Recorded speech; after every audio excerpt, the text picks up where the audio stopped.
Assalamualaikum warahmatullahi wabarakatuh. Alhamdulillah wassalatu wassalamu ala Rasulillah wa ala alihi wa sahbihi ajmain. Al-mukarramun wal muhtaramun tullabul ilmi hafizakumullah wa hafizuni. Kaifa halukum? Alhamdulillah. Kaifa haluka ya Saiful? Alhamdulillah. Nah, Alan sekarang kita sampai tayamum ya. Kita ulang lah ya dari pasalnya ya. 6. Man yurid an yaqra. Siapa yang mau baca? Fadhal, fadhal. Bisautin murtafi. Suaranya keras ya.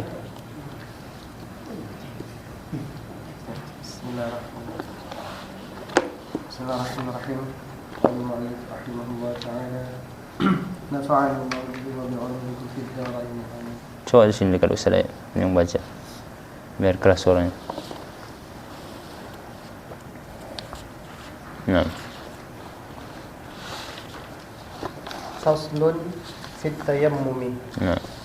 Fasal pada tayammum. Wa fi ba'dhi nusakhil matni taqdimu hadzal fasli 'ala alladhi qablahu. Nah.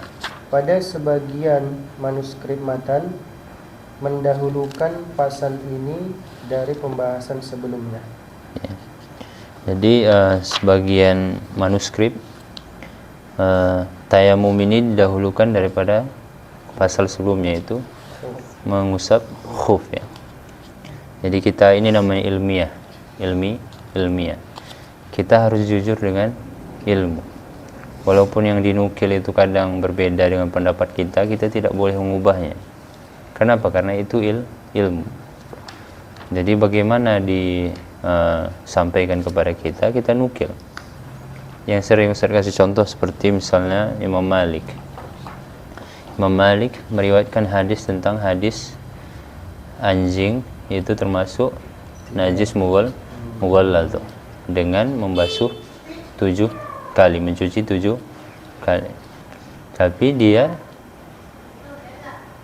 tidak menjadikan anjing najis dalam hukum jadinya, hukum fikihnya. Jadi tidak selamanya hadis itu bisa langsung dijadikan hukum fikih. Paham ya? Jadi Imam Malik jujur dia, karena ada hadis yang diriwayatkan dari Nabi, ya kan? Dia menuliskan dalam kitab Muwatta'nya. Dia menulis itu, ini tentang manuskrip juga, tentang adil dalam menukil. Bukan karena tidak sesuai dengan pendapat kita, nanti tiba-tiba kita cuman meriwayatkan yang satu aja yang sesuai dengan pendapat kita. Dalam hadis juga begitu. Dalam hadis kita juga harus menukil hadis yang lain. Jangan cuma membawa hadis yang sesuai pendapat kita aja. Nah, kerja ulama ya begitu, dia mengumpulkan semuanya tanpa dia hanya menukil yang sesuai pendapatnya aja. Dia nanti bawa ayat. Ayat itu hanya menguatkan pendapat dia, tidak boleh. Dia harus jujur dengan ilmu. Jangan dibilang ini misalnya ijma, tetapi ternyata tidak. Itu ijma misalnya, itu yang memang ulama yang dianggap misalnya pada zamannya, misalnya zaman tabi'in. Maka kita menukilnya ya harus sesuai dengan perkataan ulama. Ini manuskrip juga begitu. Nanti kadang ada yang misalnya pakai ya, ada yang pakai na. Dalam Al-Quran kan begitu kan. Ada qiraah, ada riwayat. Jadi riwayat yang mutawatirah itu yang harus dinukil dengan sanadnya. Sampaikan dengan jujur. Jangan kita katakan cuma bacaan kita aja yang benar. Bacaan yang qiraah lain salah, nggak boleh. Begitu juga kita belajar fikih.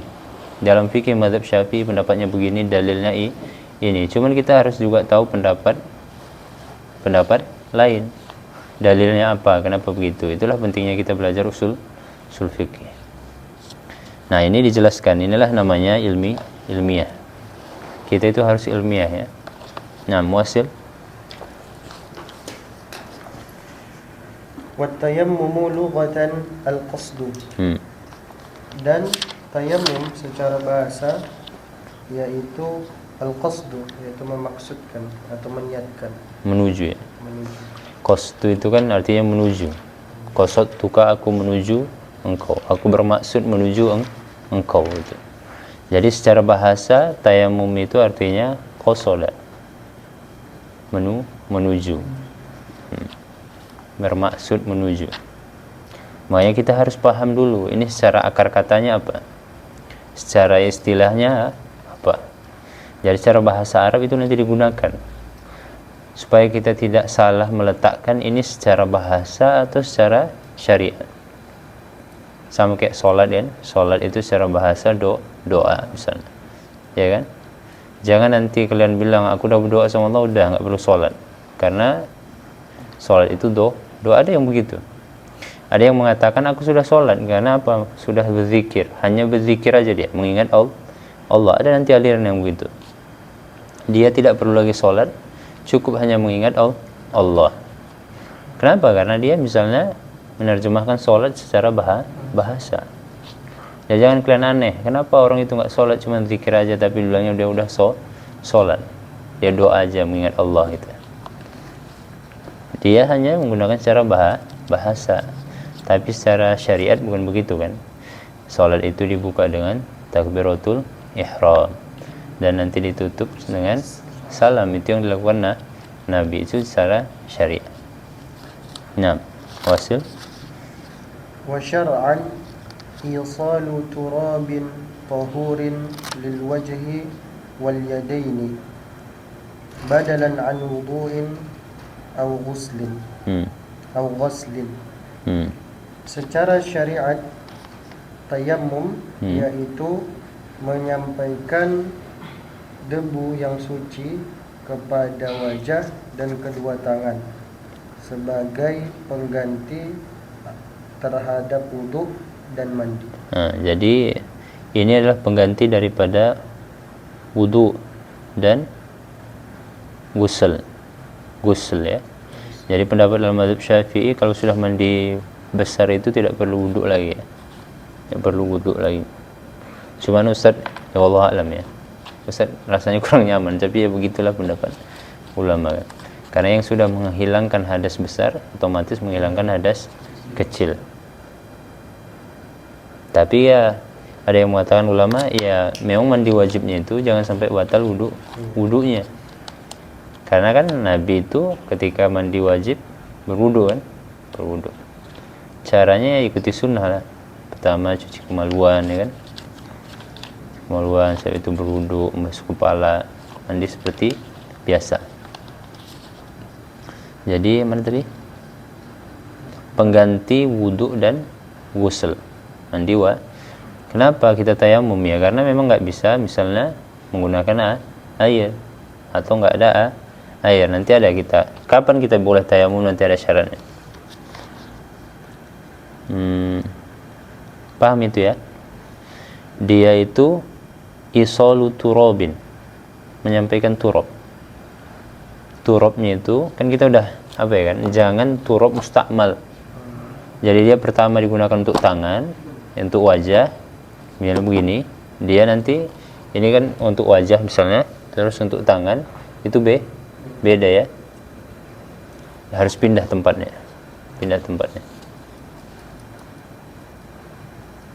Nah, wasil. Au ghusli 'udwin bi syara'it makhsusatin. Atau membasuh anggota badan dengan syarat-syarat yang khusus. Jadi yang dikhususkan ya. Ada membasuh anggota badan dengan syarat-syarat yang dikhususkan, atau ada yang mendefinisikan seperti itu ya. Nah, kita sekarang tayamum. Kita masuk kepada syaratnya. Apa itu syarat tayamum? Nah, wasil. Wa syara'itut tayammumi khamsatu asya'a wa fi ba'dhi nusakhil matni khamsu khisalin. Dan syarat-syarat tayammum ada 5 perkara. Di sini 5 ya. Di Goyah wa takrib 5 ya. 5 syaratnya di sini. Ya, lanjut. Dan di sebagian manuskrip matan tertulis khamsu khisalin, 5 bagian. Jadi sering dikatakan asya atau khisal. Khisal sama itu ya. Dia menerjemahkan 5 perkara. Jadi ada manuskrip lain khisal, asya artinya sama di sini ya, 5 perkara. Lanjut. Ahaduha, salah satu di antara yang 5, wujudul uzri bisafarin aw maradi. Adanya uzur karena safar ataupun sakit. Jadi kapan kita boleh tayamum? Satu, karena ada uzur. Baik uzurnya itu kita safar atau marad. Jadi dikhususkan ini untuk safar. Ini safar ini biasanya karena kehilangan air ya. Biasa dia safar itu karena sulit mencari air. Atau dia punya air tapi dia butuh untuk diminum misalnya. Berarti boleh dia tayamum. Paham ya? Kalau ada air, safar di air.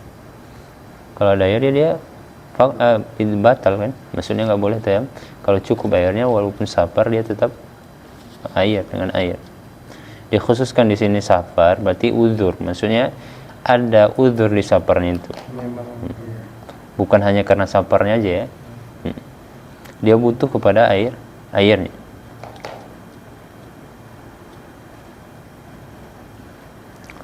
Atau sakit. Nah, jadi misalnya dia memang nggak bisa kena air. Kalau kena air bisa mati misalnya. Atau misalnya kadang ada luka itu makin basah, airnya dia bisa hilang. Misalnya hilang tangannya nanti kan. Karena kena air. Ada penyakit begitu. Karena itu dari Al-Quran kan. Dari Al-Quran memang dari dulu begitu. Ada penyakit yang memang nggak boleh kena air. Oke, lanjut. Wathani dukhulu waqti sholati fala yasihhu at-tayammum laha qabla dukhuli waqtihi. Dan syarat yang kedua adalah masuknya waktu salat. Maka tidak sah tayammum untuk salat tadi sebelum masuknya waktu. Jadi kan sebenarnya kita dalam tayammum itu harus mencari dulu kan. Mencari sampai nanti memang sudah masuk waktu sholat baru kita boleh tayamum, ya kan? Jangan udah tayamum tapi belum masuk waktu, misalnya maghrib, misalnya 10 menit lagi udah tayamum duluan, jangan. Kita tayamum itu kalau sudah maghrib misalnya, itu pun kita harus memang mencari sungguh dulu airnya di sekeliling kita. Jangan nggak dicari langsung tayamum, keliling dulu. Keliling dicari. Kalau misalnya kita berdiri di padang pasir, cari tempat tinggi, baru lihat kanan kiri kita gitu. Mana paling tinggi, cari gitu. Cari dulu keliling. Yaminan wa shimalan, amaman wa khalfan. Cari keliling. Jangan langsung tayamum ya. Oke, lanjut. Watsalitsu talabul ma'i ba'da dukhulil waqti bi nafsihi aw biman adina lahu fi talabihi. Dan yang ketiga adalah mencari air setelah masuknya waktu dengan dirinya sendiri atau dengan orang yang diperbolehkan baginya untuk mencari air.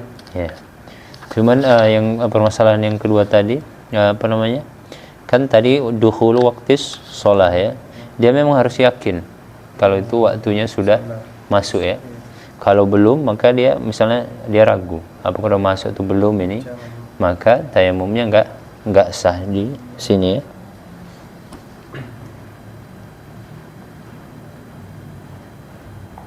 Jadi dia memang yakin misalnya waktu asar memang sudah masuk, bukan dia ragu ini masuk. Kalau sekarang udah mudah lah ya. Kalau zaman dulu kan dia memang harus pastikan dengan alam, alam. Jadi kita nggak boleh pisah dengan alam. Dari dulu semuanya tanda-tanda untuk ibadah kita itu alam. Bahkan ada sholat gerhana ya kan gitu. Itu berkaitan tentang alam. Jadi kita nggak boleh pisah dengan alam.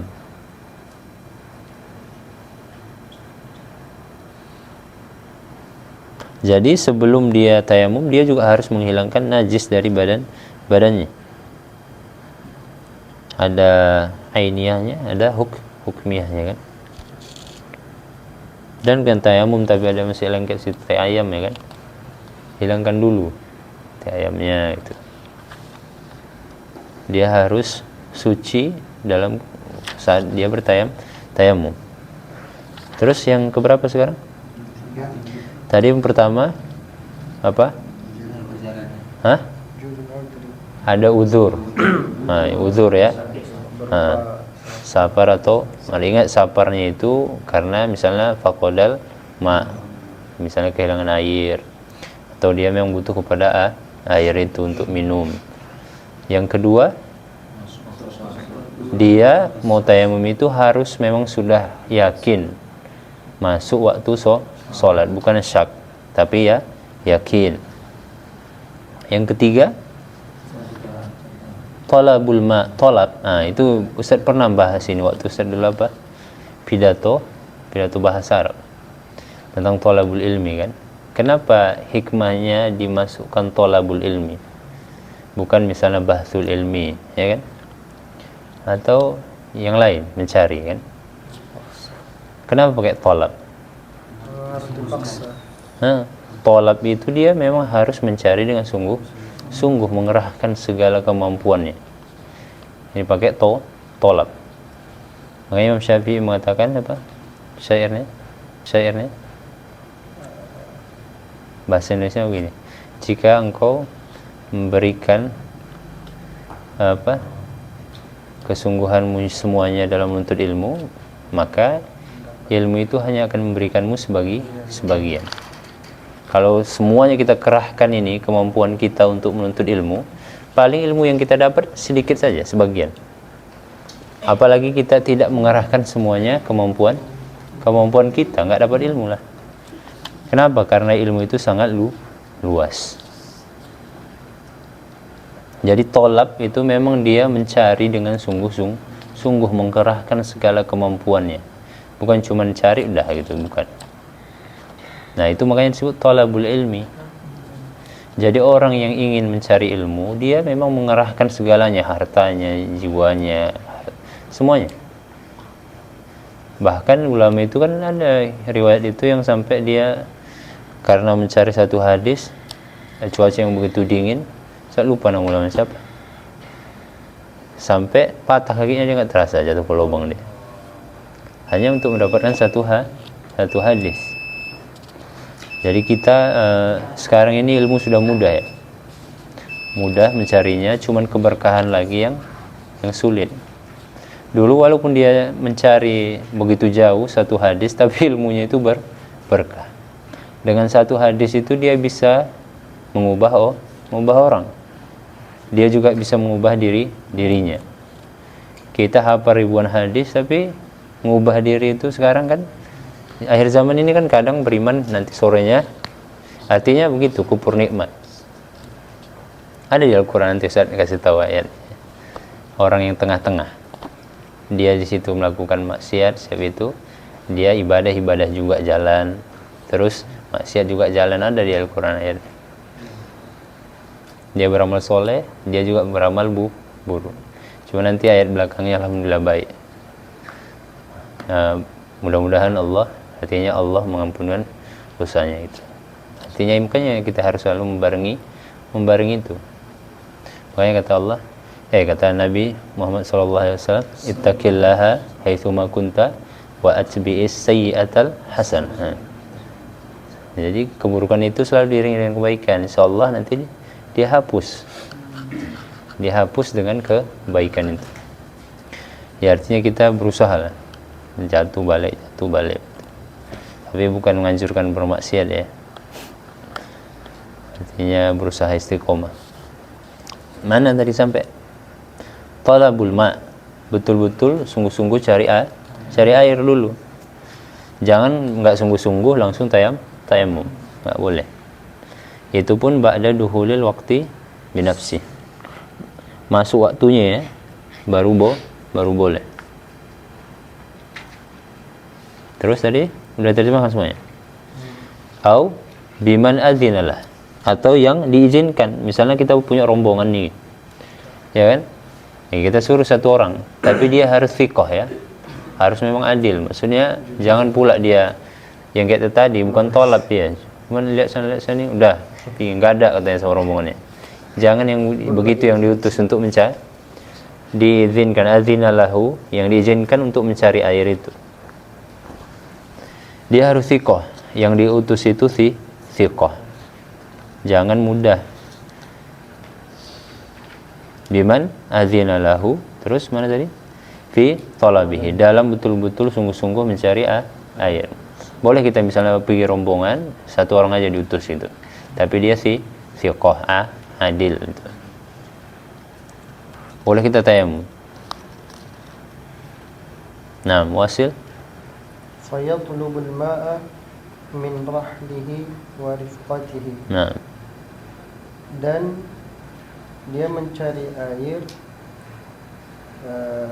dari rombongannya.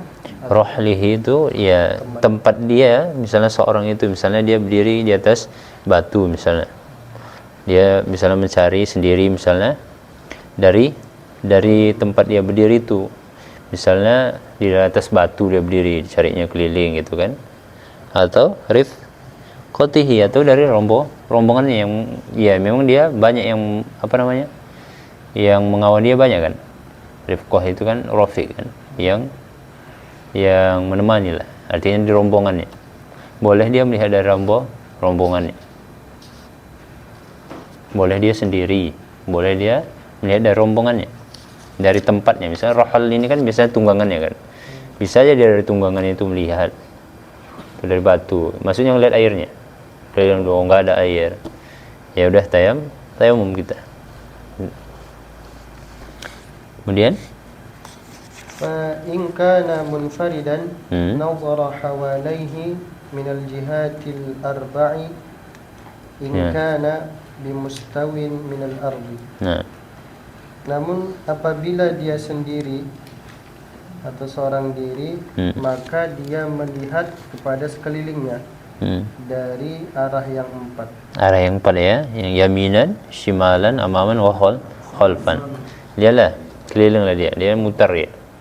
Lihat sana, lihat sana, lihat sana, lihat sana, enggak ada air. Maka dia kalau misalnya bukit-bukit gini, naiklah dia. Satu misalnya kan, sampai pandangan matanya habis. Artinya enggak bisa lagi nembus kan. Dah sampai situlah. Maka dia melihat dari arah yang empat itu, yaminan wa shimalan wa amaman wa khalfan. Hati-hati. Nah, lanjut. Apabila in kana bimustawin min al-ardi, apabila dia berada di istawa. Iya, dia sama. Istawa itu kan sama kan? Namanya mustawin. Mustawin itu sama, dia bukan di tempat yang tinggi atau yang tempat yang rendah. Jadi dia cukup melihat aja rata tempat itu. Misalnya kayak gini kan, nah dia cukup melihat ke depan, ke belakang atau ke samping kanan, ke kiri, nyari airnya. Tapi bimustawin minal ard, dia harus rata dengan tanah. Maksudnya tanahnya itu rata juga gitu. Bukan di tempat, misalnya bukan dia di lembah. Ya lihat kayak gini kayak mana langsung ngudungan. Dia harus cari tempat dulu. Kalau nanti dia tapi kalau dia sama begini, ya itu syaratnya boleh. Dia dari rohlihinya, langsung dari tempatnya, dan dari rombongannya bisa langsung lihat kanan kiri boleh. Nggak perlu naik bukit dulu. Kenapa? Karena tempatnya rata sama dia kan.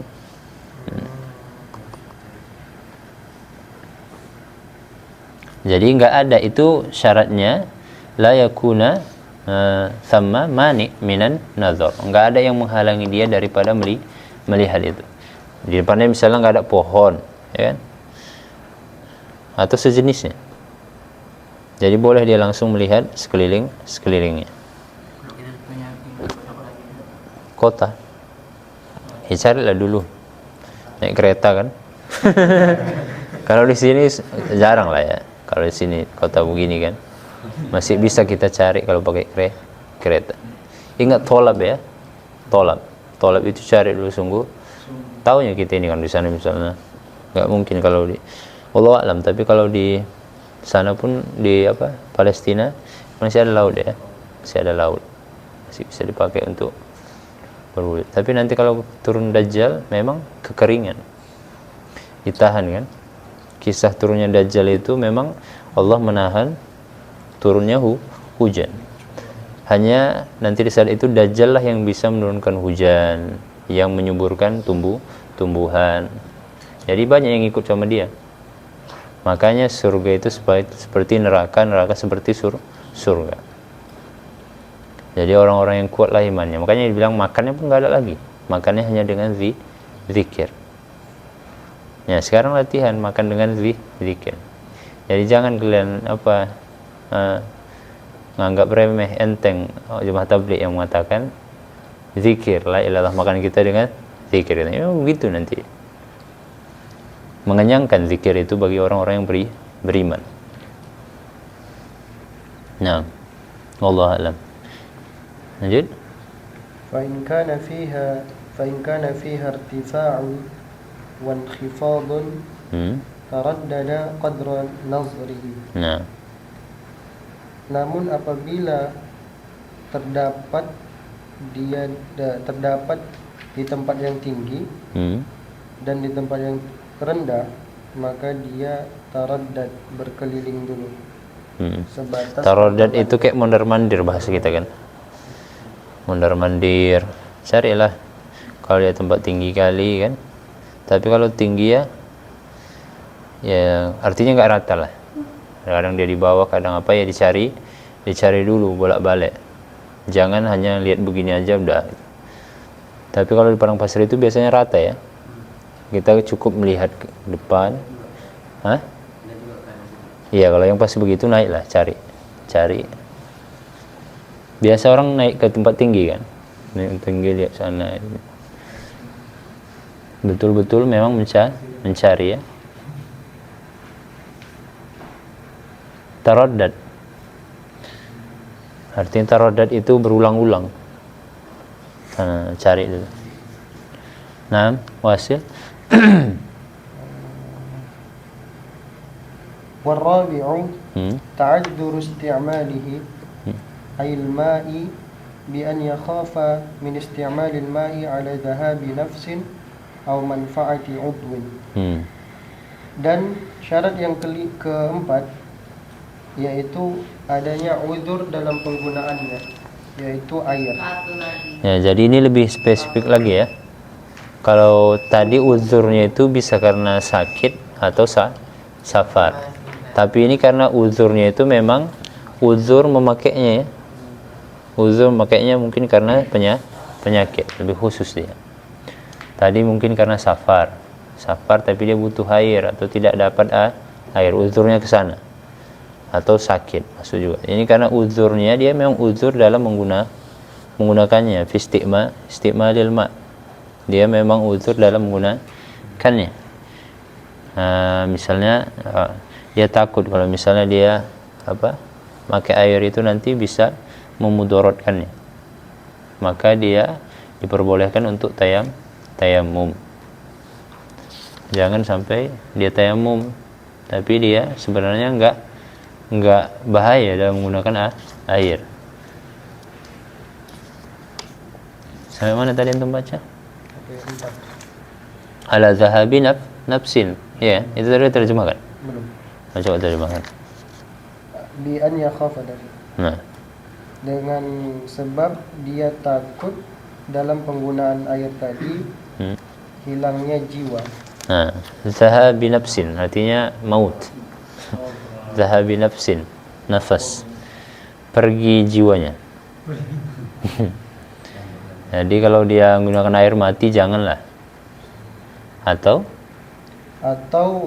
hilangnya manfaat dari anggota tubuh. Nah, jadi bisa jadi amputasi kan, misalnya dia kena itu Jadi misalnya harus diamputasi tangannya misalnya kalau karena udah luka, maka itu dia juga diperbolehkan untuk tayamum. Yang 4 ya, uzurnya tadi safar misalnya atau marid. Yang kedua masuk waktu sholat. Yang ketiga talabul ma, betul-betul sungguh-sungguh mencari air. Yang keempat Uzur menggunakan uzur ya, uzur tapi fi isti'malil ma. Memang uzurnya itu dalam menggunakan, bukan uzur yang lain ya. Lebih Bukannya sama kayak yang pertama? ya, yang pertama tadi bedanya bukan dalam penggunaannya aja, tapi misalnya safar kan, dia memang uzurnya itu karena nggak ada air misalnya, atau ada air tapi dia butuh untuk minum, bukan dalam penggunaan. Kalau yang keempat ini menggunakannya khusus dia, jadi dia memang nggak bisa menggunakan kalau yang keempat. Kalau yang pertama bisa dia menggunakan, tapi uzurnya itu misalnya dia haus, kalau nggak minum bisa memudorotkan dirinya. Mana dahulukan? Pakailah kaidah akhafud darurain. Nah itu makanya kaidah itu disusun sama ulama. Itu dari kaidah fikih yang sudah dibakukan itu dari ayat, dari hadis, dikumpulkan semuanya. Yang kata Allah la dororo wala diroro, kata Nabi. Jadi kita nggak boleh memudorotkan diri kita, juga tidak boleh memudorotkan orang lain. Haram. Nah, lanjut. wa yadkhulu fil udri ma law kana bi qurbihi ma'un wa khafa law qasadahu ala nafsihi min sab'in aw aduwin. Dan masuk pada maksud uzur, yaitu apabila di dekatnya ada air, namun dia takut kalau dia menuju air tersebut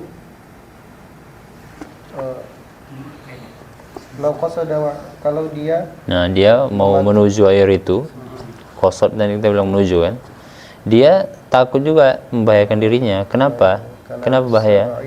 Karena ada sabuk misalnya, ada hewan buas. Misalnya ada air di sana kan, tapi dia mau melewati buaya misalnya. Ya kan? Atau ada dulu kisah di kitab Imam Nawawi Bustanul Arifin. Jadi ada tamunya itu diganggu sama harimau kalau nggak salah, atau singa dikisahkan di situ di kitab Bustanul Arifin. Saat itu datang tukang rumah itu, dijewernya singanya. Itu sanadnya ada. Imam Nawawi kalau membuat riwayat itu, dia sanadnya muttasil kepada orangnya. Begitu dia. Sama kayak kisah Imam Sya'roni kan. Sya'roni Mesir itu ulama masyhur. Karomahnya itu disaksikan langsung. Itu dia datang, dua orang itu ingin menjelek-jelekkan Imam Sya'roni kan. Akhirnya mandilah dia di sungai Nil. Ya kan? Tahu saya ini masyhur ini di Mesir. Maka mandi dia, mau keluar, di atas ada singa. Kalau keluar digigit singa. Kalau bertahan dalam beku, kedinginan. Akhirnya datanglah seorang laki-laki, ditariknya singa itu, jewernya. Ini masyhur. Dibilangnya jangan ganggu tamuku. Akhirnya pergilah singa itu. Ulama dulu kita bilang bukan kayak hati kita lagi. Ulama dulu itu nggak ada memang dunia di hatinya, makhluk nggak ada di hatinya. Itu harus latihan. Kayak mana menghilangkan makhluk di hati ini memang harus latihan. Kalau nggak mungkin mereka dekat dengan Allah, gimana coba? Itu yang sekarang dinafikan. Mereka banyak yang menafikan orang misalnya pindah dari sini ke Makkah sana dalam sekejap. Mereka menafikan. Tapi buatan orang-orang kafir misalnya menelpon sebentar aja, video call langsung sampai, itu mereka percaya. Kenapa? Karena ilmiah menurut mereka. Mereka lupa kalau kekuatan Allah itu lebih kan. Jangan nafikan kekuatan Allah, bagaimana coba? Antum mau menafikan Ustaz misalnya sebentar, misalnya bukan Ustaz ya, maksudnya Ustaz sebentar bisa ke Mekah, antum menafikan. Kayak mana antum mau menafikan kalau misalnya Ustaz minta Bahkan itu yang dihilangkan kan, keimanan kita dengan yang gaib itu dikikis sekarang. Kita percayanya zahir-zahir aja. Kalau nggak ilmiah enggak, kalau nggak ilmiah enggak. Hilang begitu. Akhirnya iman kita sekarang mana ada? Kayak Abu Bakar misalnya kan, tutup makanan itu keluar satu-satu. Hadisnya kan soal nggak habis-habis, cukup satu kampung dikasih. Mana sekarang keimanan mereka? Bagaimana mau datang makanan langsung dari langit zaman kita sekarang? Iman kita itu udah nggak ada secuil mereka. Kayak Sayyidatul Maryam misalnya, mau makan langsung turun dari langit. Ada sekarang. Dibilanglah jin langsung sekarang, syirik. Enggak, kenapa? Karena kita itu udah terdoktrin bahwa yang begitu nggak mungkin. Kenapa? Kan pasti salah. Dan itu pula yang kita imani. Enggak, ulama itu zaman dulu begitu. Kedekatan mereka dengan Allah luar biasa. Makanya tazkiyatun nafs, tasawuf itu kan disesat-sesatkan kan. Antum kalau nggak tasawuf bagaimana? Kalau dia tasawuf itu apa? Membersihkan hatinya. Orang belajar tasawuf itu pertama dia takhalli, sebab itu tahalli, sebab itu tajalli. Dia harus mempelajari itu. Dia belajar tasawuf pun enggak, dibilang orang sesat. Enggak tahu apa yang dipelajari. Hati-hati. Makanya saya bilang belajar dulu betul-betul kan. Akhirnya yang begitu. Karomah dia enggak percaya. Tabarruk dibilangnya syirik. Bagaimana? Itu dari dulu udah ada. Antum kalau belum dapat hadisnya jangan dibilang syirik. Masa kita bilang yang dilakukan sahabat itu syirik? Mana tadi? Kenapa tadi sampai sana? Sabuk tadi ya, sabuk. Jadi kalau ada hewan buas, misalnya mau keluar rumah ya kan, tapi di situ ada misalnya serigala. Di zaman dulu kan begitu kan. Serigala ini kalau keluar digigit serigala, nggak apa-apa, tayamum. Yang kayak tadi kan, misalnya dia harus melewati kepala buaya ya kan, untuk ngambil air, boleh, dia juga tayam. Terus, aduin, atau dia keluar banyak musuh, misalnya kayak orang-orang Palestina itu, kalau keluar ditembak kan, sama orang Israel gila itu kan, ini suka-sukanya aja, nggak ada apanya. Memang betul kayak apalah, kera memang, kayak babi memang. Nggak ada memang lah. Beraninya berperang sama orang nggak bersenjata, begitu. Makanya dibilang pengecut, jabanah begitulah. Boleh dia nggak keluar, tayamum aja di rumah. Kenapa? Karena juga dorole nafsi, bisa juga mendorotkan jiwanya. Lanjut.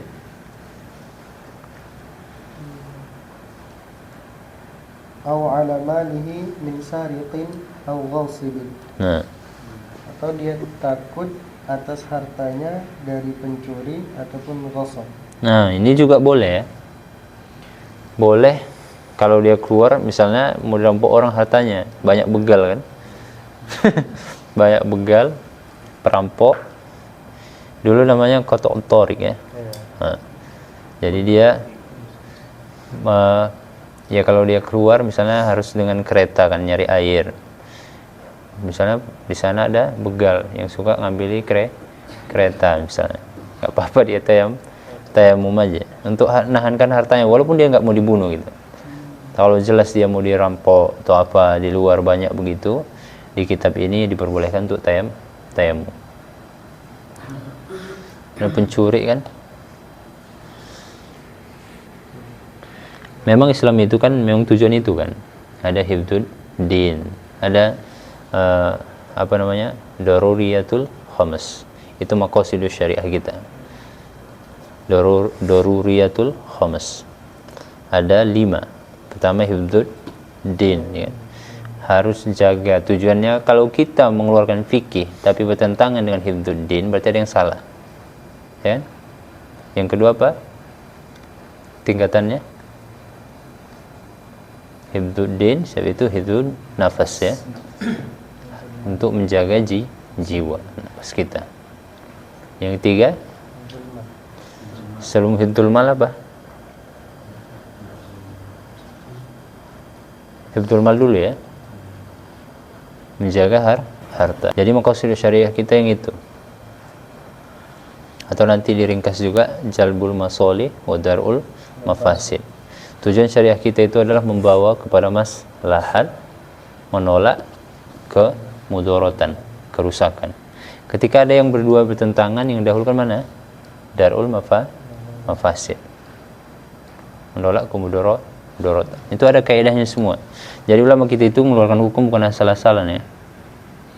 Kita lanjut sedikit lagi tuh, selesaikan yang keempat. ويوجد في بعض نسخ المتن في هذا الشرط زيادة بعد تعذر استعماله. Dan terdapat pada sebagian manuskrip matan pada syarat ini ada tambahan setelah penggunaan air, setelah uzur penggunaan air. Jadi ada yang tambahan tadi yang 5 tadi, ya ada yang ditambah di beberapa manuskrip itu tambahannya ada 1 di sini ya. Apa itu? Iwajuhu ba'dat tolab. Iwajuhu ba'dat tolab. Jadi dia butuh kepada air itu setelah kal atosh misalnya, seperti haus tadi. Diulang. Ini beberapa manuskrip sama aja ya. Iwajuhu ba'dat tolab. Wallahu alam bissawab. Nah, lakum soal.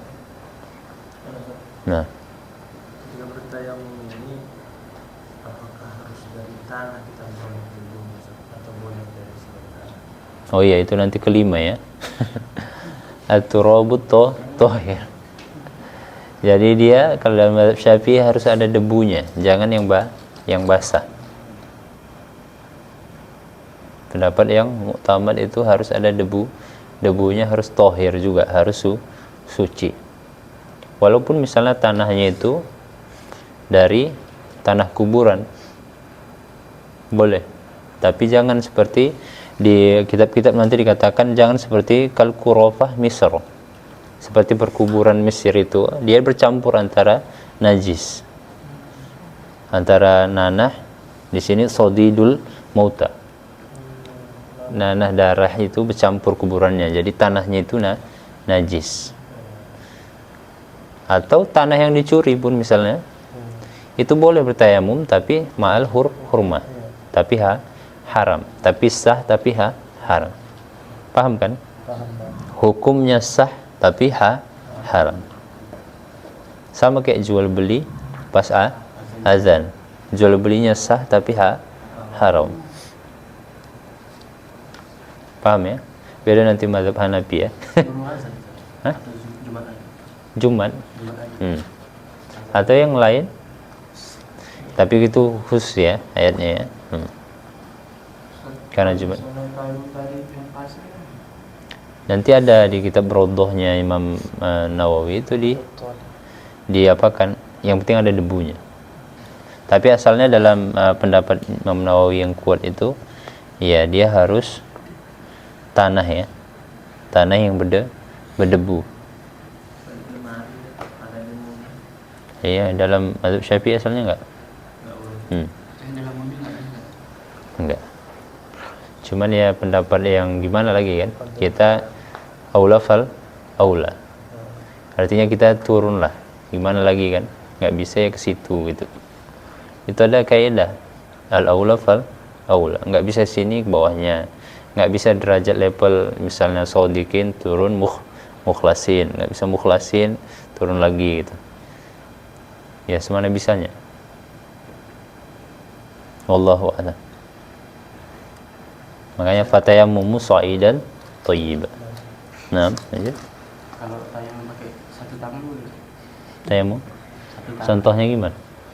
Ya, dia tepuk tangan. Baru ini. Ke muka semuanya. Iya semuanya.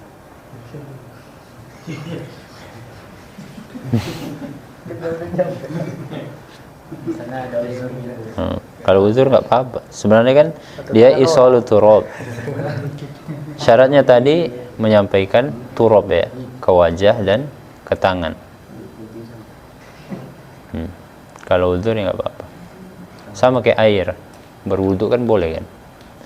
Sunnahnya 2 tangan, tapi 1 tangan boleh. Allahu a'lam. Nah, Kalau tadi tayamum ada ujuran karena luka. Kalau luka cuma di tangan. jadi memang nggak boleh kena air kan? Jadi rinciannya dalam mazhab Syafi'i pertama itu kita harus berwudu dulu. Yang nggak boleh dikenakan wudu, nanti baru kita ganti dengan tayamum. Berwudu dulu, semuanya kena. Mana aja yang nggak bisa kena, itu aja jangan kenakan air. Siap itu kita tayamum lagi. Dan mazhab Syafi'i ketat kan? Mazhab lain cukup tayamum aja.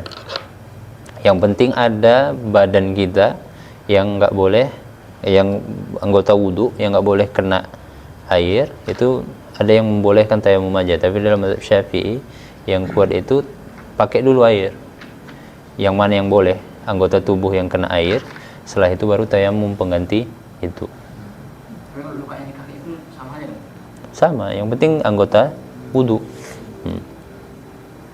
Itu gimana sih? Hah? Mana? Dia habis wudu terus tayamum, betul boleh lukanya? Ya, nggak apa-apa, kan kita bukan banyak debunya. Itu boleh lagi nggak dibahas pakai air? Hah? Setelah tayamum tadi sama air. Boleh Enggak, lagi yang setelah nggak bisa tayamum itu disiram air lagi bukan? Allah alam ya, tapi setahu Ustaz dia tayamum untuk mengganti itu karena nggak sah. Bukan cuma di sininya aja. Untuk pengganti itu. Artinya kan kita debunya secukupnya aja, sama kayak muka kita kan. Jangan pula tebal kali. Antum mau mandi. Bagian-bagian yang apa yang Sini wajah dan tangan kan. wajah dan tangan. Hah? Kalau dalam mazhab Syafi'i pertama begini kan. Baru kalau memang mau ditiup aja ya. Tiup. Nah, baru ke muka kan. Sama kena semua. Sekali aja ya. Sekali aja, bukan 3 kali kalau tayamum. Ini baru pindah tempatnya ya. Ini kalau dalam mazhab Syafi'i begini ya. Ini begini, ini jangan kena. Ini baru biar nggak mustakmal dia. Ini. Begini. Ini diletak kiri di bawah nih. Ini jangan kena kan. Ini tukar ke sini. Mana tadi? Ini ya. Dari sini. Ujungnya jempol. Ini dikena ya. Ini ya. Ini bisa. Bisa. Ini kiri, tarik. Ini balik lagi. Intinya di jempol kaki dan Ini bisa. Yang penting kena semua. Ini jangan dikenakan nanti ya. Dari atas dulu ke bawah. Kan dari ujung ke siku kan.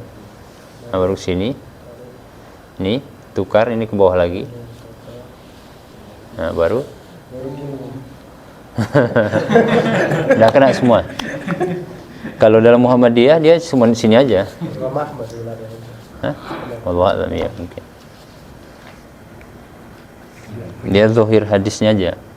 Tangan itu udah segini menurut dia. Wallahu a'lam. Yakfi? Nah, Kalau mandi junub tapi yang boleh kena air. ketayamum. Yang Itu yang kisah sahabat ya kan.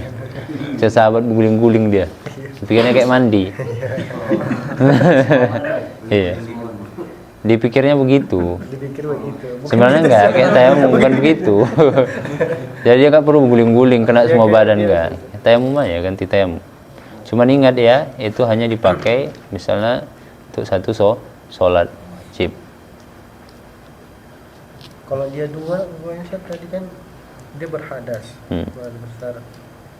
Dia kan menghilangkan hadasnya dulu. Berarti kalau tayamumnya untuk menghilangkan hadas itu udah bisa untuk sholat juga. Iya. Berarti cukup sekali aja deh. Ya, kalau dalam kaidahnya begitulah.